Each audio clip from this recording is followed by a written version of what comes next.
बिस्मिल्लाहिर्रहमानिर्रहीम। अस्सलाम वालेकुम। लाज न्यूज़ के साथ मैं उमर इफ्तिखार। उम्मीद करूँगा आप तमाम दोस्त अहबाब खैर आफियत से होंगे, मज़े में होंगे। आज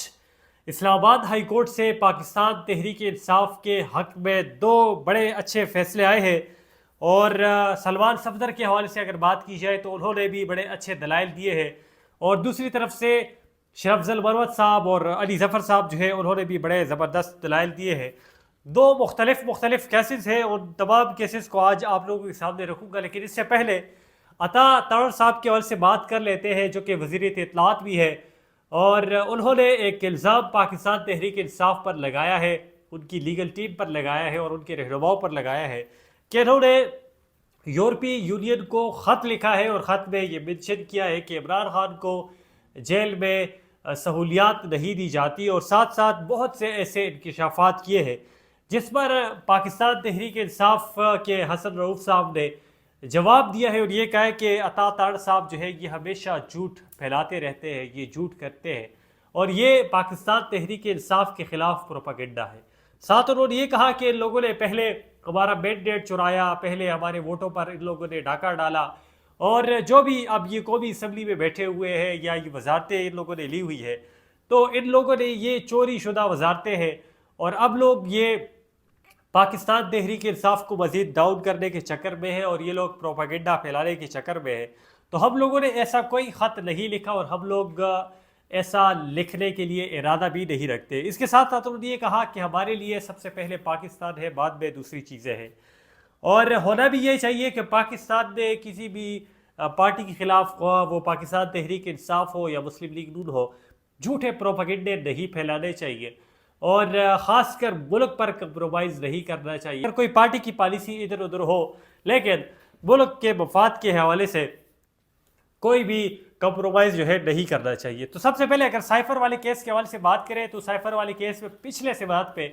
हामिद अली खान साहब ने ये कहा था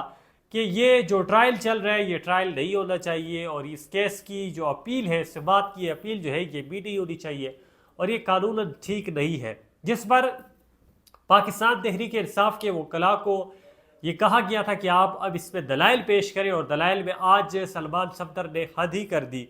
बड़े ज़बरदस्त दलाइल दिए, आज अदालत को सेटिस्फाई किया, तसल्ली बख्श जवाब दिए और उनसे इंडिया की अदालतों के हवाले से कहा। पाकिस्तान में 1954 के एक फ़ैसले के हवाले से वहाँ पर उन्होंने जिक्र किया और कहा कि यहाँ पर अपील का हक़ है और ये फ़ैसले सुने जा सकते हैं। और इमरान खान का जो केस है ये तो बिल्कुल बेबुनियाद है और इसको आप लोग यूँ समझे कि कोर्ट मार्शल एक किस्म का हुआ है। तो उस पर अदालत ने FIA के जो प्रोसिक्यूटर है उससे भी पूछा कि बताएं आप इसमें क्या दलाइल देंगे, तो उन्होंने वही जुमला जो है वो रिपीट किया और कहा कि ये जो अब अपील है ये सिबात है, ये नहीं होनी चाहिए, ये गैर कानूनी है। जिस पर जस्टिस साबिर फारूक साहब ने और जस्टिस गुल हसन औरंगजेब साहब ने ये कहा कि ये अपील तो सुनी जाएगी और ये फैसला जो है इस पर ये भी होगा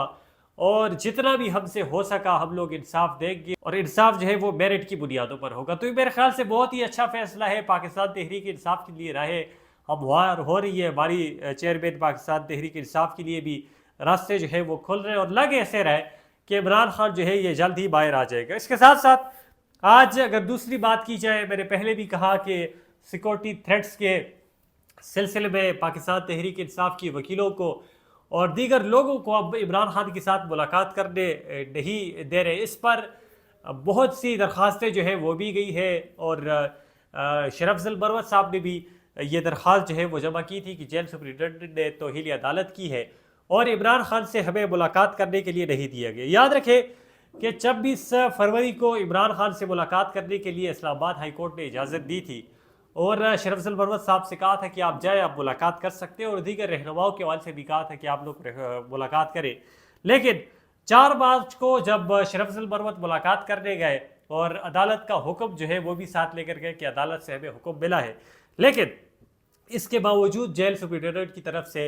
इजाज़त जो है वो नहीं मिली और मुलाकात जो है वो नहीं हुई। शरफजल मरवत फिर आए इस्लामाबाद हाई कोर्ट में, उन्होंने दरख्वास्त दायर की और तौहीर अदालत जो है वो सुप्रिटेंडेंट जेल के हवाले से लगाई कि आपके अदालत के हुक्म के बावजूद इन लोगों ने हमें मुलाकात करने नहीं दिया गया,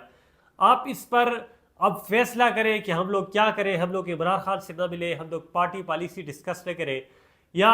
ہم لوگ بالکل عمران خان کو اکیلے چھوڑ دیں، جس پر آج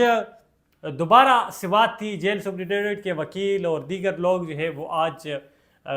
سماعت میں شامل تھے، اور ان کی طرف سے درخواست میں دلائل جو ہے وہ بھی پیش ہو رہے تھے، اور کہہ رہے تھے کہ صرف 2 روز عمران خان سے ملاقات کر سکتے ہیں، اور اس کے علاوہ بھی انہوں نے ایسے دلائل پیش کیے کہ اب سیکورٹی خدشات ہیں، عمران خان سے ملاقات نہیں ہو سکتی، یہ نہیں ہو سکتا، وہ نہیں ہو سکتا، جس پر جج صاحب نے کہا کہ آپ لوگ ان کو ملاقات کرنے دیں،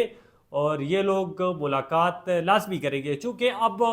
دیگر رہنماؤں کی بات تو الگ ہے، لیکن اگر یہ عمران خان کی وکیل بھی ان سے نہ ملے، ان سے مشاورت نہ کرے، بات چیت نہ کرے، تو پھر کون کرے گا؟ جس پر جو جیل کی طرف سے پروسیکیوٹر تھے، جو وکیل تھے، انہوں نے یہ کہا کہ یہ لوگ حکم لے کر آتے ہیں، ایک وکیل کو اجازت ہوتی ہے، اور یہ 8 10 وکلاء اندر جاتے ہیں اور ملاقات کرتے ہیں، جس پر جج صاحب نے یہ کہا کہ خواہ 10 وکیل ہو یا 8 وکیل ہو، اس سے آپ کا کوئی سروکار نہیں ہے، ان کو اجازت دینی چاہیے، یہ لوگ ملاقات کریں اور یہ لوگ بات چیت کریں، اس سے آپ لوگ اس کو نہیں روک سکتے۔ اس پر جج صاحب کا اچھا خاصا مکالمہ بھی ہوا، اور وہ برہم بھی ہوئے کہ آپ لوگ یہ چاہتے ہیں کہ ہم لوگ اب اڈیالہ میں کوئی کام نہ رکھے، اور اڈیالہ جیل جو ہے وہ اسلام آباد کی ٹیریٹری سے باہر ہے، تو آپ لوگ اس وجہ سے کہہ رہے، اور ہم لوگ اس پہ ضرور، جج صاحب نے کہا کہ مداخلت بھی کریں گے اور کام بھی کریں گے، کیونکہ اسلام آباد کے جو ملزم ہے یا مجرمان ہے وہ اڈیالہ جیل میں ہی ہوتے ہیں، تو ہمارا وہاں پر کیس ہوگا۔ اس پہ علی ظفر صاحب نے بھی اچھے خاصے آج دلائل پیش کیے، اور شرف المروت صاحب نے کہا کہ دستاویزات بھی نہیں چھوڑتے، اور ہم لوگ جب بھی بات کرتے ہیں تو ڈپٹی سپرنٹینڈنٹ جو ہے وہ ہمارے سر کے اوپر کھڑا ہو جاتا ہے اور بات کرتا ہے۔ تو اس پر آج اسلام آباد ہائی کورٹ نے فیصلہ محفوظ کر لیا ہے، اور بہت جلد یہ فیصلہ جو ہے وہ سنایا جائے گا، اور اس فیصلے میں مجھے لگ ایسے رہا ہے کہ جیل سپرنٹینڈنٹ جو ہے اس کو بھی اچھے خاصے اب نوٹسز جو ہے یہ دے دیے جائے گی، اور اچھے خاصے سزا جو ہے وہ دے دی جائے گی، کیونکہ ہمارے سامنے ڈی سی اسلام آباد کے فیصلے ہیں، جب انہوں نے اختیارات سے ناجائز استعمال کیا ان کا، تو ان کو بھی اچھے خاصے جو ہے وہ فیصلے سنائے، اور اچھی خاصی جو ہے وہ سزا سنائی، اور یہاں پر بھی مجھے ایسے لگ رہا ہے کہ عدالت کا حکم بار بار دیا جا رہا ہے، لیکن ان کو ملاقات کرنے کی اجازت نہیں دی جا رہی، اور یہاں پر پھر معاملہ جو ہے وہ بھی بگڑ جائے گا۔ جبکہ اگر سیکورٹی صورتحال کے حوالے سے میں بات کروں تو ایک جیل نہیں، اب تمام جیل جتنے بھی ہیں ان کے حوالے سے کہہ دیے کہ اب سیکورٹی خدشات ہے، تو عمران خان کو پھر کہاں رکھیں گے؟ اور اگر اللہ نہ کرے کہ یہاں پر کچھ ایسی کارروائی ہوتی ہے یا ایسا کچھ ایکٹیویٹی ہوتی ہے، تو پھر اس کا ذمہ دار کون ہوگا؟ تو آج کی یہی اپڈیٹس تھی پاکستان تحریک انصاف کے، یہ 2 کیسز تھے، یہ آگے بڑھے، اور اسلام آباد ہائی کورٹ کی طرف سے بڑا اچھا اس پہ فیصلہ آیا، بڑی اچھی اس میں پیش رفت ہوئی۔ مزید جو بھی اپڈیٹس ہوگی لیٹسٹ، انشاءاللہ آپ لوگوں کو آگاہ کرتا رہوں گا۔ دیکھتے رہیے لاج نیوز۔ تھینک یو، السلام۔